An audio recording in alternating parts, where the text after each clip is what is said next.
Estábamos hablando de la energía potencial electrostática de una distribución de carga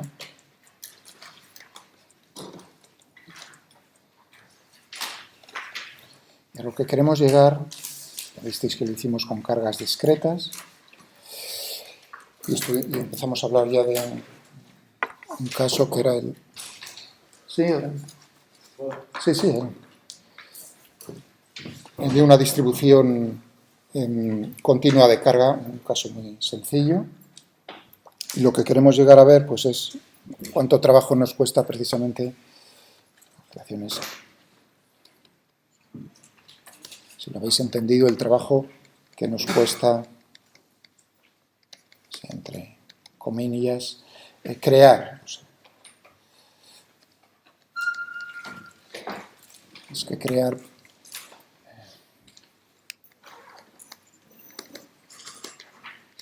con crear lo que quiero decir es poner en esa posición del espacio la carga, tal y como nosotros queremos. ¿De acuerdo? No crear la carga en sí, sino ordenar la carga. Ordenar la carga, traerla desde el infinito y ponerla de la manera que nosotros queremos. Estábamos trabajando con un ejemplo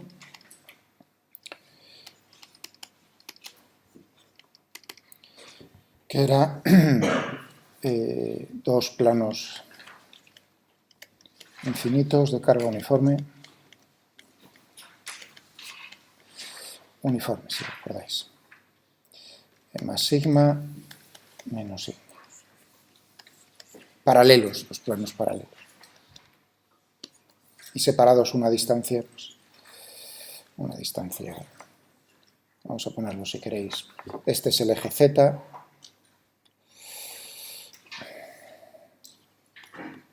¿No? Están inicialmente separados una distancia Z.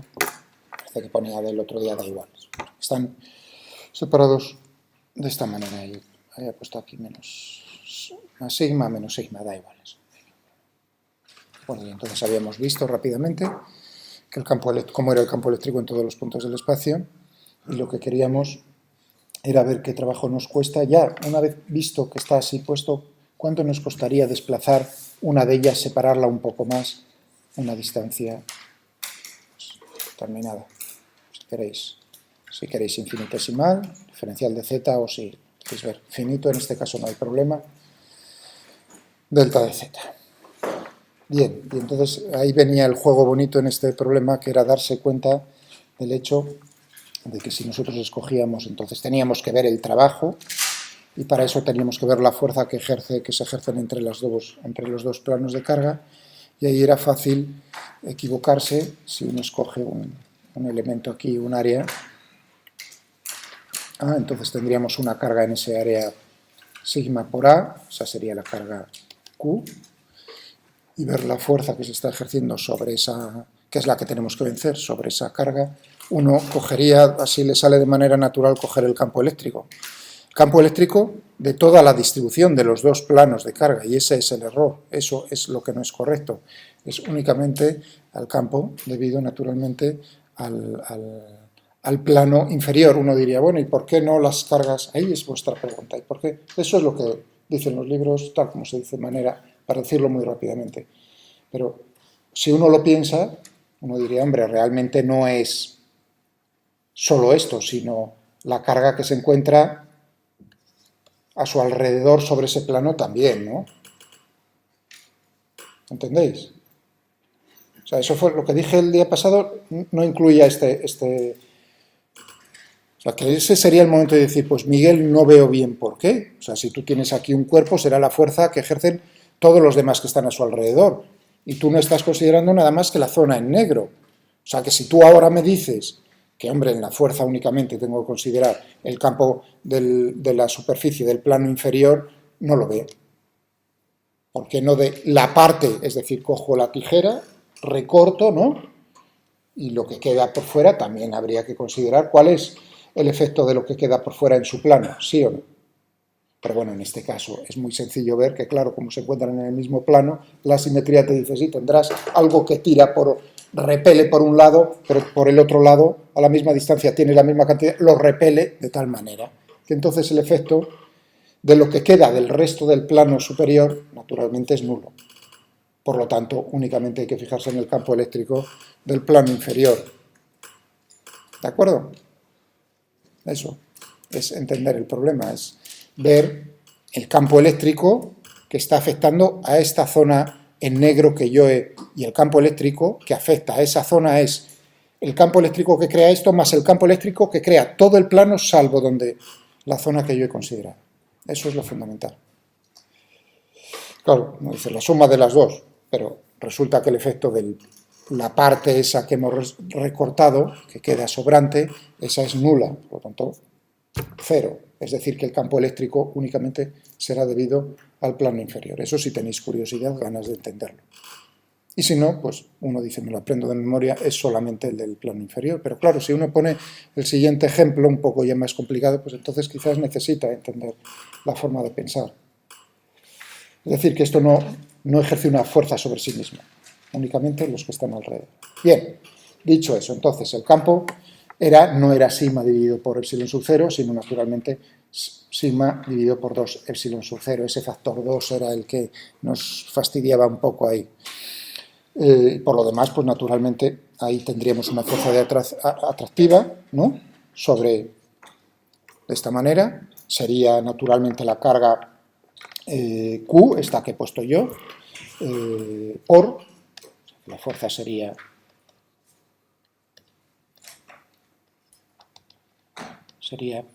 Q, que es sigma por A, por sigma dividido por 2 epsilon sub 0.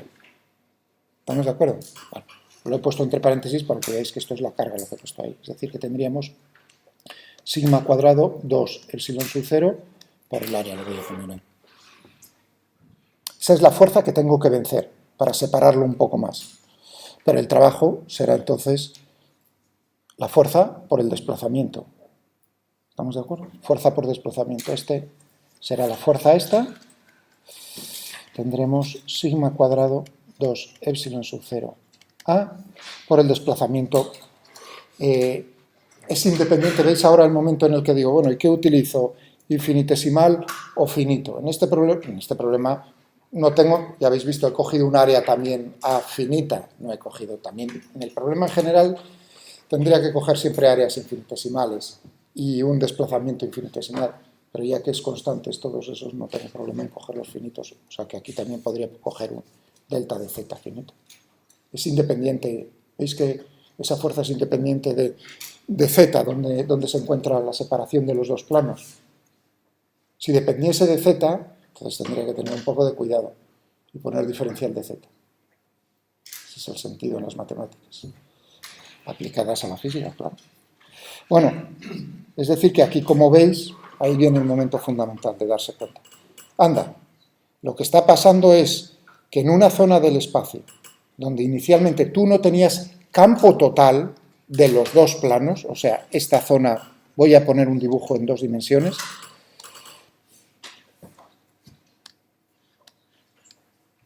¿no? Así, ahora solamente esa sección, practicar.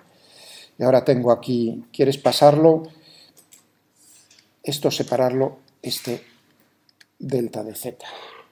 Claro, inicialmente el campo únicamente existía aquí.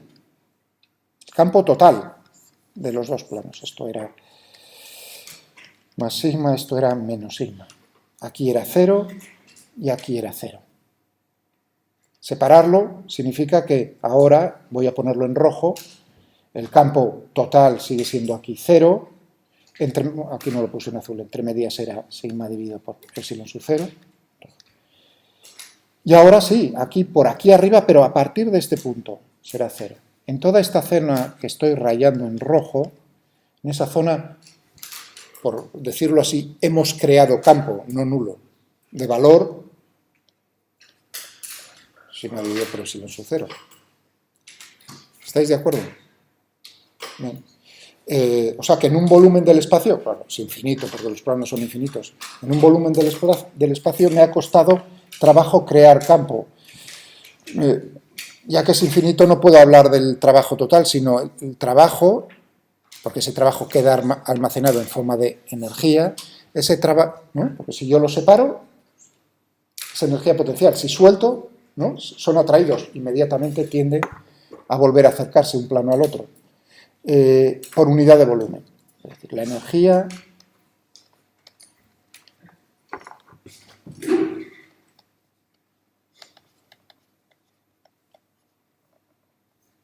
por unidad de volumen. Si la energía era esta expresión, habíamos puesto sigma cuadrado, ¿no? Dividido por 2 epsilon sub 0 a por delta de z, ¿no? Era esta energía. Yo divido por el volumen, pues lo que veis es que lo que me queda es la expresión sigma cuadrado dividido por 2 epsilon sub 0. Bien, pues esta es la expresión. Y ahora la forma de pensar, bueno, podemos ponerlo naturalmente en función del campo eléctrico que tenemos por aquí, como era el campo eléctrico E, así en forma el módulo. Teníamos sigma dividido por epsilon sub 0, es decir, que E cuadrado sería sigma cuadrado dividido por epsilon sub 0 al cuadrado, es decir, que yo esto lo puedo poner como un medio de epsilon sub 0 E cuadrado. Esta expresión y esta expresión son iguales, ¿no? Claro, uno dice, bueno, esa expresión la has obtenido para un caso particular, para un problema en particular. Esa es la objeción ahora, es decir, esto lo has hecho y queda muy sencillo para este problema. Pero ahora viene la advertencia. Este resultado, este en azul, este resultado es un resultado general. Es decir, que es válido en general. Y lo que nos está expresando es un punto de vista. El punto de vista que es, tú tienes una distribución y esa distribución de carga crea campo en el espacio. Te está costando crear campo, esta expresión, por todo el volumen en el espacio. Habría que integrar, naturalmente. O sea, fijaos que ahora el trabajo total está, a ver si me explico mejor. Imaginaos, ahora para cualquier distribución, he hecho una afirmación que quiero que creáis ahora, que es, esto es general. Por lo tanto, ahora me dicen, yo te doy el campo en cualquier punto del espacio. Quiero que me digas cuánta energía potencial electrostática hay. Si esa expresión es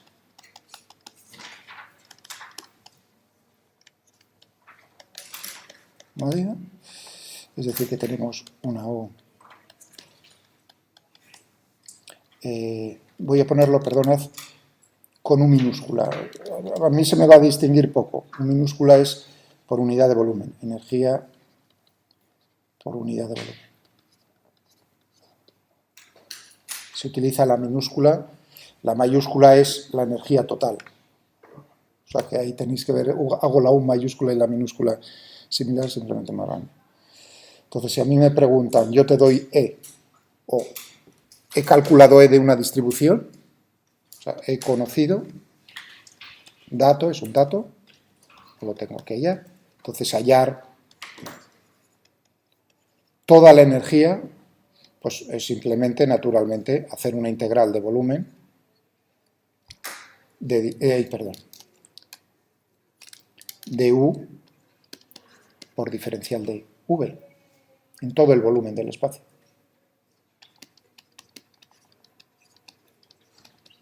Todo el espacio.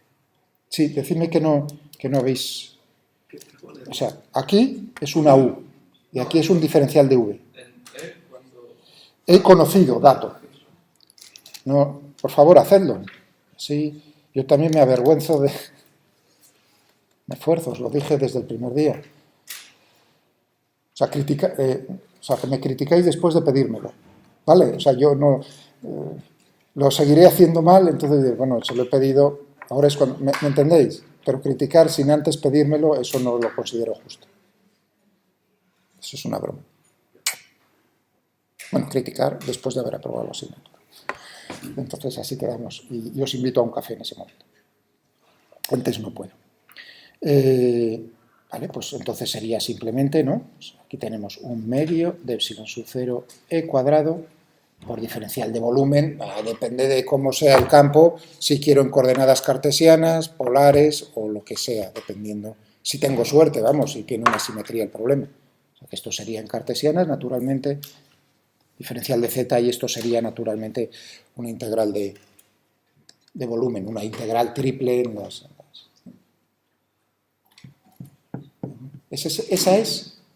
Esto es lo que el significado real. Yo puedo saber cuál es la energía potencial, el trabajo que me ha costado hacerlo, trabajo total, haciendo esto.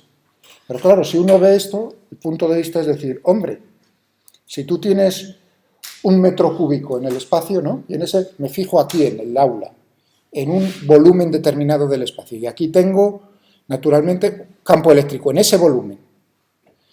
Uno dice, pues, claro, la tentación de decir, en ese volumen hay almacenada una energía potencial electrostática, que sería U minúscula, por el volumen, solo ese volumen, es muy grande esa tentación, ¿no? ¿Entendéis lo que os quiero decir? Yo aquí he puesto todo el espacio, ¿eh? Todo el espacio. Todo el espacio. Pero si ahora uno dice, yo tengo el campo en todo el volumen, en todo el espacio, naturalmente. En algunas zonas, pues a lo mejor es nulo, pero en otras no. Pero yo me fijo en un volumen finito del espacio. Y aquí tengo el campo eléctrico. La tentación de decir, anda, aquí tengo en este volumen del espacio, en este volumen, tengo una energía potencial almacenada en ese volumen, que es, vamos a llamarlo V finito, 1/2 de epsilon sub 0 e cuadrado por V, ya sé que tendría que integrar dentro de ese volumen, ¿no? Pero bueno, suponed que es uniforme. Es tan grande, esto es falso. Eso no es verdad, eso es mentira. ¿Está claro? No es que en este volumen del espacio finito tengas esa cantidad de energía. No. Lo que pasa es que es cómodo pensarlo, porque a la hora de hacer cuentas, ¿no? Es decir, tú tienes, simplemente es integrar en todo el volumen del espacio, ahora en el espacio infinito. ¿Entendéis lo que os quiero decir? O sea, que es una manera, es una forma de hablar en electromagnetismo, bueno, como en otras partes. Como veis ahí, y uno lo hace, ¿eh? Anda, pues mira, en este tengo tanto. No es verdad. Tú lo que puedes decir es el trabajo total y tendrás que integrar para todo el espacio, pero no decir que, anda, le corresponde a ese volumen esa parte. Eso no es verdad.